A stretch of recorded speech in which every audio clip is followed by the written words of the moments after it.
Good morning and happy Wednesday. I'm Andy Ross. I'm one of the pastors at Northminster Church in Tucson, Arizona. Come visit us sometime. We would love to meet you and invite you to be a part of our community. This morning, I just want to give a shout out to leftovers. Do we talk enough about leftovers?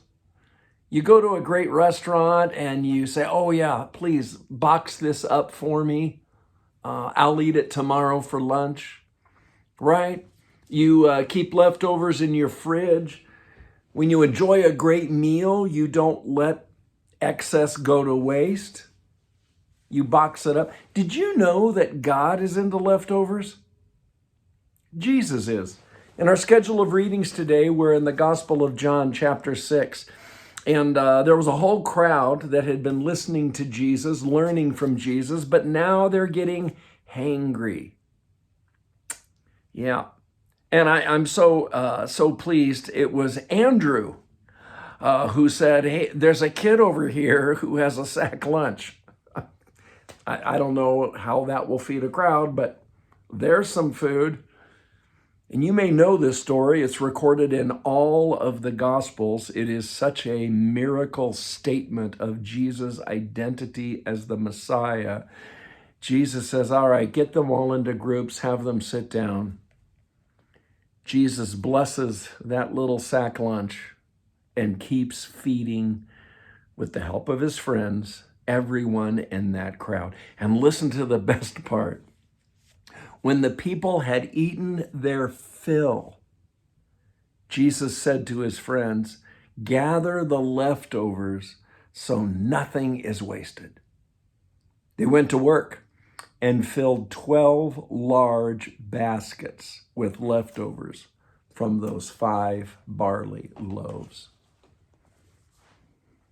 I want to encourage you to meditate on that scene today. The abundance of the living God. That meal through Jesus didn't just fill empty stomachs. There were baskets and baskets of leftovers. When Jesus comes into your life, he opens up hope, a new sense of who you now are that makes sense.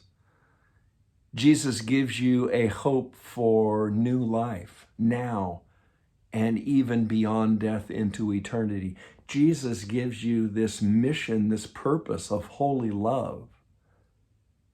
But then there are leftovers. He also brings friends into your life that you never would have made otherwise. You learn how to offer help and counseling or support to someone else. The goodness of God comes into a life, but it also flows over. And what God can do with the excess of his goodness in a human life is an amazing thing. It's Wednesday, and I would encourage you to meditate.